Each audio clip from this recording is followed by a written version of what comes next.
Je suis ici en compagnie d'Emmanuelle Grison, comédienne, conteuse et formatrice pour la compagnie La Création Continue sur la métropole lilloise. Bonjour Emmanuelle. Bonjour Christophe. Alors, est-ce que tu peux nous raconter un peu comment tu es devenue conteuse professionnelle? Je sais qu'il y a eu d'abord le théâtre et ensuite le conte. Comment ça s'est fait tout ça?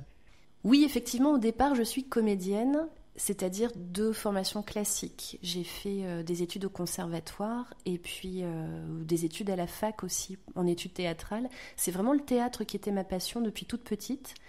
Et je suis partie sur Paris après la fin de mes études pour devenir comédienne professionnelle en faisant des stages avec des metteurs en scène dont j'appréciais particulièrement le travail. Là-bas, sur Paris, j'ai rencontré beaucoup de comédiens avec qui je me suis très bien entendue et certains d'entre eux sont devenus mes partenaires pour créer une compagnie de théâtre dans laquelle nous sommes tous devenus des intermittents du spectacle, des comédiens professionnels. Et ça a duré pendant une quinzaine d'années. Le travail qu'on faisait ensemble, c'était un travail assez particulier parce qu'on était tous en création collective. C'était vraiment un travail de troupe et c'est ça qui me plaisait beaucoup parce que moi j'aime beaucoup l'esprit de troupe.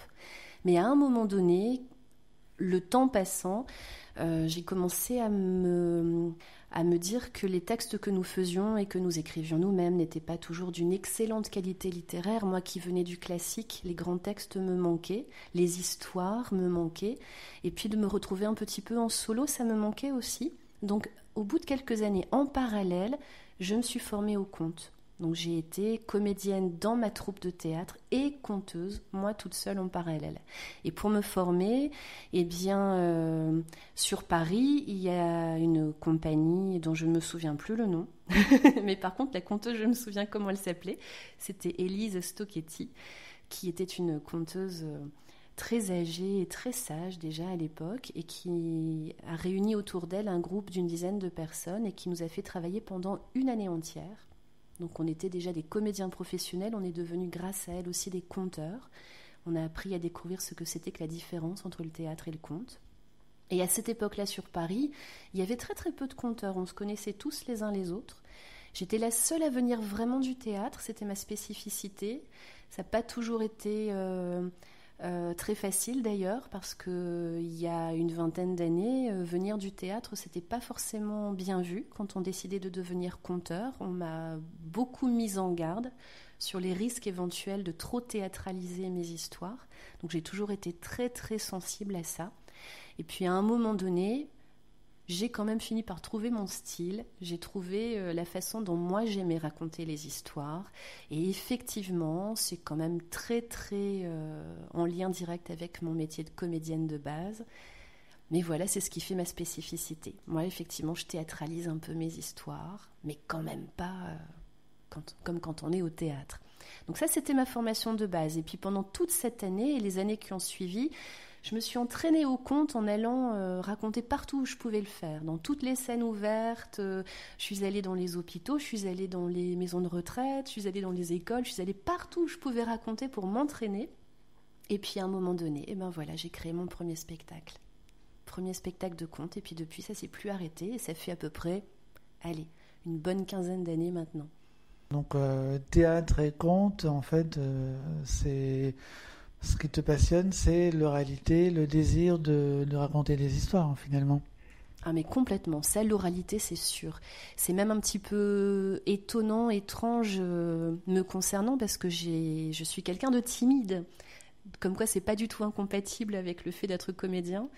Quand je suis sur scène, je suis moins timide. Et même en n'étant pas sur scène, mais en étant porteuse de mes histoires et en racontant mes histoires, ma timidité s'efface et je le suis de moins en moins.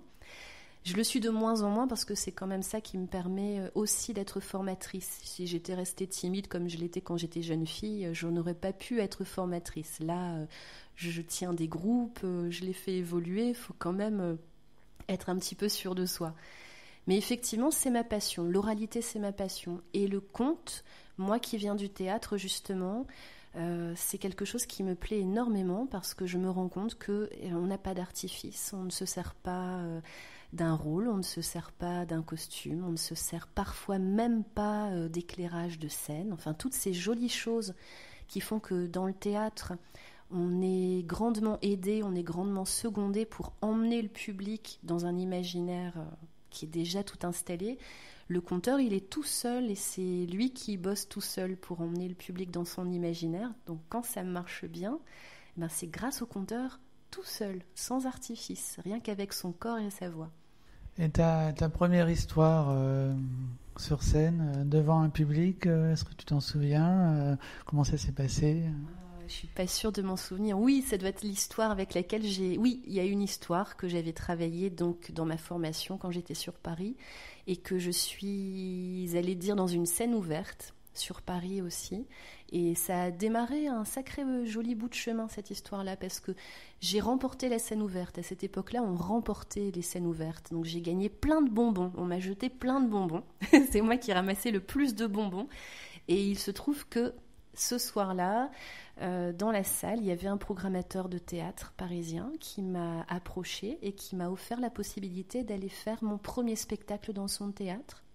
Et comme ce premier spectacle lui a plu et a plu au public, il m'a proposé pour la saison suivante de faire un spectacle et de le programmer pendant 3 mois. C'est comme ça que ma carrière professionnelle a démarré en ce qui concerne le conte. J'ai été programmée pendant 3 mois dans ce théâtre-là. Ça m'a permis de faire venir d'autres programmateurs. Puis, j'ai été programmée grâce à ça dans d'autres théâtres. Et programmation de 3 mois en programmation de 3 mois, parce qu'en général, les spectacles jeunes publics. Là, en l'occurrence, j'étais vraiment dans le spectacle jeune public à l'époque. À Paris, c'était comme ça que ça se passait. On était programmé pour 3 mois et on voyait si ça se passait bien. On pouvait s'arrêter beaucoup plus vite que ça. Et voilà, c'est comme ça que j'ai démarré les formations, enfin pas les formations, mais les spectacles de théâtre. Oh là là, je suis en train de dire n'importe quoi. Ben non, là, le théâtre, je le faisais depuis longtemps avec mes camarades de ma compagnie et je faisais ça en parallèle. Donc j'étais conteuse en parallèle. Et puis en 2003, je suis rentrée sur Lille, qui était ma ville d'origine. Là, j'ai laissé les copains de la compagnie sur Paris et du coup, je me suis beaucoup plus orientée vers le conte. Alors justement, en parlant de contes, quelles histoires aimes-tu raconter? Quel genre, quelles thématiques te plaisent particulièrement? Alors les thématiques, j'en ai plein, parce qu'en fait, j'aime tellement les histoires qu'il y a plein de choses que j'aime beaucoup. Pendant les 10 premières années où je créais des spectacles en tant que conteuse, j'en créais un par an en général. C'était des contes que j'allais chercher dans le monde entier. Je prenais un thème et j'allais chercher dans le monde entier comment était traité ce thème. Et puis petit à petit, évidemment, ma fibre littéraire m'a rattrapée et je me suis mise à écrire moi-même les contes que je raconte dans mes spectacles. Mais j'ai mis beaucoup de temps à écrire parce qu'en fait, j'adorais tellement ça, les contes, que je me disais que le travail du conteur, c'était de faire découvrir les contes du monde entier. Parce que les contes du monde entier parlent de la culture du monde entier. C'est ça qui est vraiment... Enfin, moi, ça me passionne. Le fait de plonger dans l'imaginaire collectif de gens qui sont à l'autre bout de la planète, ou même pas très loin de nous, mais qui sont dans une autre culture que nous. La façon dont ils inventent leurs histoires, la façon dont ils inventent le monde, c'est dans les contes qu'on les retrouve. Donc, on touche à l'imaginaire collectif des gens du monde entier quand on va lire leurs contes. Et du coup, moi, j'étais très heureuse et très fière de faire découvrir les contes de certains pays et sur certains thèmes aux gens d'ici. Et puis maintenant, voilà, je me suis complètement lâchée sur mon plaisir d'écrire et puis j'ai craqué, j'écris mes contes. Alors tu racontes à la fois pour les adultes et les enfants à partir de 3 ans. Comment tu abordes justement le jeune public? Est-ce que tu as une manière de raconter différente? Comment ça se passe avec les enfants? Déjà, quand je crée des spectacles, je réfléchis vraiment à l'âge des enfants que j'ai envie de toucher. Et quand je parle de mes spectacles, quand j'essaye d'expliquer ce que je fais, à des programmateurs potentiels notamment, j'explique bien que c'est très important de respecter l'âge pour lequel on a créé le spectacle. Ça m'est déjà arrivé d'avoir des partenaires qui se fichaient complètement de ce genre de choses. Moi, je suis très, très, très exigeante là-dessus. Je pars du principe que quand on crée un spectacle pour des enfants de 3-4 ans, c'est pas pour aller le raconter à des enfants de 7 ou 8 ans. Et vice-versa.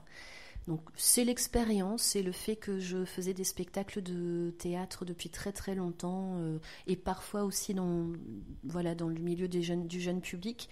Je connais bien les enfants, je sais bien ce qui va les intéresser et du coup, quand je cherche une histoire ou quand j'écris une histoire, je sais à peu près combien de temps elle doit durer.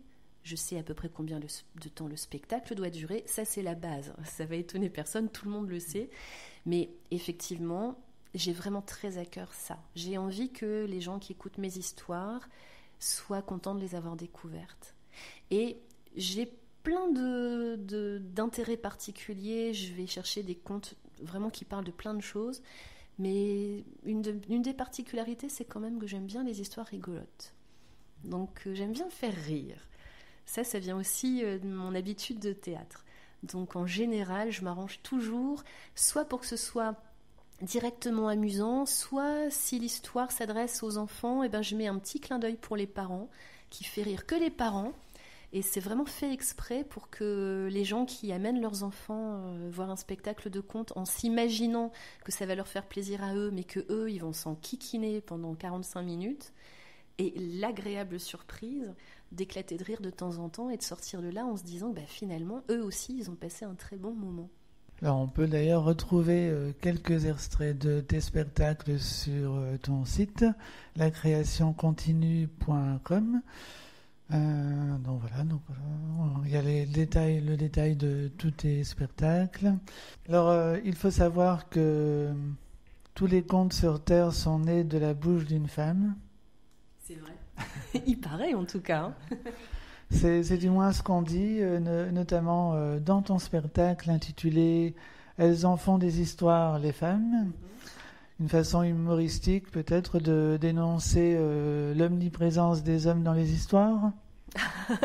Écoute, j'avais pas vu ça sous cet angle, mais peut-être bien. En tout cas, j'aime bien, d'ailleurs je pense que ça s'entend dans le titre, c'est soit positif, soit négatif. Faire des histoires, ça peut être vu de façon très négative aussi. Donc il y a des héroïnes, mais il y a aussi des casse-pieds, des enquiquineuses et des idiotes dans ce spectacle-là, ce qui est chouette aussi. Un spectacle à partir de 8 ans, puisque tu disais c'était important de respecter l'âge. Et des histoires, on en trouve un peu partout dans le monde, puisque c'est toi qui me disais que tu cherchais des histoires de différentes origines. Et il y en a même qui les chassent, et c'est le thème de ton spectacle Chasseur d'histoire, avec le musicien William Schott. Comment vous vous êtes rencontrés? Comment ça s'est créé ce spectacle? Tu veux que je te raconte comment on s'est rencontrés et comment on a créé le spectacle? Eh ben, dis donc, c'est une belle histoire en fait. Parce que William Schott, c'est un musicien que je connaissais depuis que j'avais 19-20 ans. Dans mon cours de théâtre, à chaque fois qu'on avait l'occasion d'aller l'écouter, à l'époque, je prenais des cours de théâtre dans une petite ville du Pas-de-Calais. On allait l'écouter tout le temps, dès que c'était possible. Et puis, quelques années plus tard, les Jeunesses musicales de France se sont tournées vers moi pour me demander de créer un spectacle de contes, mais qui soit aussi musical, bien entendu. Donc, j'ai réfléchi à qui je connaissais comme musicien, à qui je pourrais faire la proposition. Il fallait que ce soit un musicien, mais aussi un compositeur. Et je me suis dit, je vais demander à William Schott. Je ne le connaissais pas, je le connaissais que pour être allé le voir en concert 15 ou 20 ans auparavant. Je lui ai téléphoné, je lui ai expliqué le projet, ça l'a intéressé. Et quelques jours plus tard, je racontais, j'étais en spectacle quelque part, donc il est venu me voir. Parce que je lui avais dit, je connais ton travail, je sais qu'on est très compatibles, mais il faut que toi aussi tu connaisses mon travail pour te rendre compte à quel point nos univers artistiques sont compatibles. Donc c'est ce qu'il est allé vérifier. En plus, c'était un spectacle dans lequel je chantais un peu, donc il a pu aussi entendre ma voix chanter. Et il a dit banco, Et 2 jours après, il était chez moi. Je lui ai montré les textes. Je lui ai proposé tous les endroits où il fallait faire des musiques, tous les endroits où il fallait faire des petits riffs, des choses comme ça. Il est parti et 15 jours après, il avait tout créé.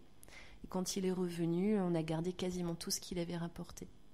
Donc on est rentrés en répétition ensemble. Et ça aussi, c'est quelque chose que j'ai beaucoup apprécié. Autant le fait d'être seul en solo, quand on fait des spectacles de contes, ça me plaît.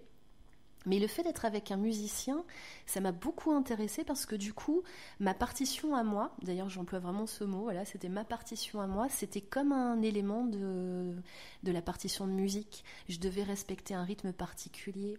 Il avait de temps en temps des choses à jouer qui faisaient un nombre précis de secondes et moi je devais dire mon texte dans ce nombre précis de secondes-là. Et ben j'ai adoré faire ça. Le côté assez carré, exactement comme une partition de musique. Alors que d'habitude, je suis complètement tranquille et en solo quand je fais mes spectacles en solitaire. Et ben du coup, ça m'a bien plu. Si vous ne l'avez pas vu, ou si vous l'avez vu mais que vous voulez le retrouver, ce spectacle, on peut l'obtenir en allant sur ton site, puisqu'il est disponible en CD téléchargement, donc sur lacréationcontinue.com. Alors, on pourra pas parler de tous tes spectacles, mais il y a aussi un spectacle dont je voulais parler, c'est le spectacle Tous Ensemble qui réunit un peu les histoires du monde entier, avec les Peuls, les Sioux, ou des histoires européennes. Un choix d'histoire qui parle de tolérance et de respect pour les 6-12 ans. Et donc le conte, ça sert aussi à transmettre des valeurs éducatives notamment. Et justement, en parlant de ça, est-ce que les établissements scolaires, par exemple, font appel à toi pour aborder une thématique particulière en rapport à l'éducation civique, l'histoire, tout ça ? Ah ben là, pour le coup, c'est exactement ce qui s'est passé. C'est une commande d'une mairie, en fait. Il y a 10 ou 12 ans, une mairie du nord de la France, qui avait repéré dans les établissements scolaires de sa ville, les collèges et les écoles primaires, une montée vraiment très, très palpable par les enseignants de quelque chose de l'ordre du racisme et de la difficulté de vivre ensemble.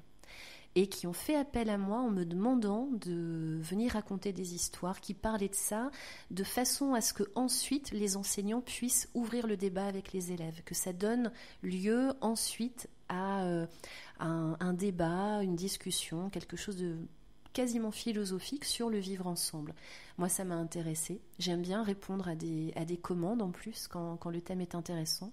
Et c'est là que pour le coup, je suis allée chercher sur ce thème-là comment il est traité dans le monde entier. Comment c'est compliqué de vivre ensemble, même en Afrique, même en Roumanie, partout dans le monde. Et comment on peut trouver des solutions, évidemment. Et comme tu disais, Christophe, c'est vraiment ça. Parfois, c'est juste pour le plaisir. Parfois, c'est juste pour s'amuser. Parfois, c'est juste pour rêver. Mais parfois, les contes, c'est aussi pour dire des choses. Et c'est tellement agréable de faire passer des messages dans un emballage chouette comme tout, un emballage artistique pour de vrai, vraiment artistique. Le message passe bien. Et ce spectacle-là, donc, il a été joué à cette époque dans cette ville-là, dans toutes les écoles primaires et les jeunes collégiens, c'est-à-dire les 6e et les 5e. Et depuis, il tourne encore. Et comme par hasard, c'est les établissements scolaires, effectivement, qui me le demandent. Donc, je vais dans les établissements scolaires avec ce spectacle-là pour que les enseignants, ensuite, puissent continuer à discuter avec leurs élèves. Voilà, on parlait de spectacle à l'instant avec Emmanuel Grison. Eh bien, je vous propose d'écouter un extrait avant la suite de l'interview. Je vous propose d'écouter, on en parlait avec Emmanuel Grison il y a quelques instants, je vous propose un extrait de Chasseur d'histoire, et c'est Hippolyte à 300 ans. Il était une fois un dragon qui s'appelait Hippolyte. Hippolyte était un dragon énorme et tout vert. Mais malgré sa taille gigantesque, c'était encore un jeune dragon. qui habitait toujours chez ses parents. Un jour, son père lui dit: Hippolyte, mon garçon, tu es grand maintenant, tu as bientôt 300 ans. Tu sais qu'il y a une tradition chez les dragons. Laquelle, papa? Tu dois enlever une princesse et la retenir prisonnière dans notre château, celui qui est caché au fond de la forêt. Cette tradition-là... Hippolyte n'était pas très emballé. Le vieux château, caché au fond de la forêt, n'était vraiment pas rigolo. Personne n'y mettait jamais les pieds. Personne n'y faisait jamais le ménage. Il était plein de toiles d'araignée. Hippolyte, mon garçon, envole-toi aujourd'hui même à la recherche de la princesse que tu enlèveras. Retiens-la prisonnière jour et nuit, et si un preux chevalier tente de la délivrer, dévore-le tout cru. Alors, tu pourras rentrer à la maison et nous fêterons ton anniversaire. Hippolyte s'envola. Et il n'aimait pas cette vieille tradition dragonne. Les autres années, pour son anniversaire, il avait un gâteau.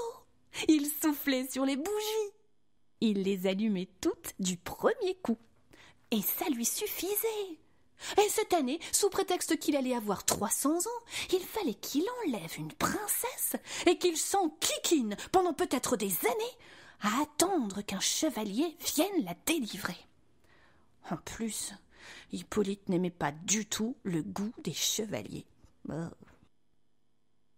Enfin, il faut bien obéir à papa. Voilà, c'était un extrait de Hippolyte à 300 ans, extrait du CD que vous pouvez vous procurer sur lacréationcontinue.com. Donc c'est Chasseur d'Histoire. Voilà, suite et fin de l'interview d'Emmanuel Rison, tout de suite. Alors toutes les informations sur tes spectacles, donc on peut les retrouver, je le rappelle, donc sur ton site lacréationcontinue.com. On parlait d'enfants à l'instant, de scolaires. Tu inities aussi les enfants au conte lors d'ateliers mêlant écriture et illustration. Est-ce que tu peux nous en parler en quelques mots ? Oui, alors ça c'est quelque chose qui est chouette comme tout, mais il faut qu'on me le demande, c'est-à-dire je vais dans des établissements qui me demandent ça, soit des médiathèques, soit tout un tas d'autres endroits. On fait des petits groupes d'enfants et je structure leurs récits de façon à ce qu'ils puissent créer des histoires. Donc c'est eux qui créent leur histoire ou leurs histoires si on a le temps d'en faire plus. Et moi je suis la garante de la qualité littéraire, la bonne structure littéraire de l'histoire. Donc je les guide, mais je ne fais que les guider parce que c'est eux qui donnent leurs idées. Et ce qui est chouette comme tout, c'est que ces enfants-là, quel que soit leur âge, je commence avec des enfants de 4 ou 5 ans, je peux aller jusqu'au collège, même les grands de collège, c'est que ils doivent s'écouter les uns les autres et ils doivent se respecter les uns les autres. Donc ça, c'est chouette aussi, parce qu'à la fin, c'est un travail artistique, mais pendant toute la durée du travail, c'est plein d'autres choses en même temps. C'est toujours cette histoire de vivre ensemble et de se respecter les uns les autres. Et le conte, ce n'est pas du tout réservé aux enfants. Il faut tordre le cou à cette idée reçue, on entend parfois... Et toi, justement, tu as créé des ateliers pour les adultes, au trimestre ou à l'année pour les plus aguerris. Est-ce que tu peux nous raconter un peu tout ça, où se passent ces ateliers, comment se déroulent les séances, voilà, dis-nous un peu tout. Avec plaisir, parce qu'en plus c'est vraiment quelque chose que j'adore. Je me suis souvenu que moi j'avais été formée au conte dans un groupe et que c'était vraiment très agréable, et d'ailleurs quand l'année de formation s'est terminée, on a continué à se voir aussi fréquemment qu'on le faisait sous la tutelle de notre formatrice pour tester nos contes pendant 2 ou 3 ans. Donc vraiment le groupe c'était un groupe de travail vraiment très utile et très chouette. Moi j'avais envie de recréer ça. J'ai laissé ma troupe à Paris, je suis conteuse maintenant, mais j'aime bien aussi ne pas être toute seule parfois. Donc les ateliers de formation, C'est un endroit où chacun va pouvoir venir s'entraîner à raconter. Les gens qui viennent dans ces ateliers de formation n'ont pas pour objectif de devenir des conteurs professionnels, ils ont juste pour objectif de se faire plaisir et d'améliorer la qualité de leur travail de conteur. Ensuite, ils vont aller raconter à plusieurs reprises, aussi souvent qu'ils le pourront, mais sans devenir professionnels, bien entendu. Ceci étant dit, la qualité, c'est quand même bien utile.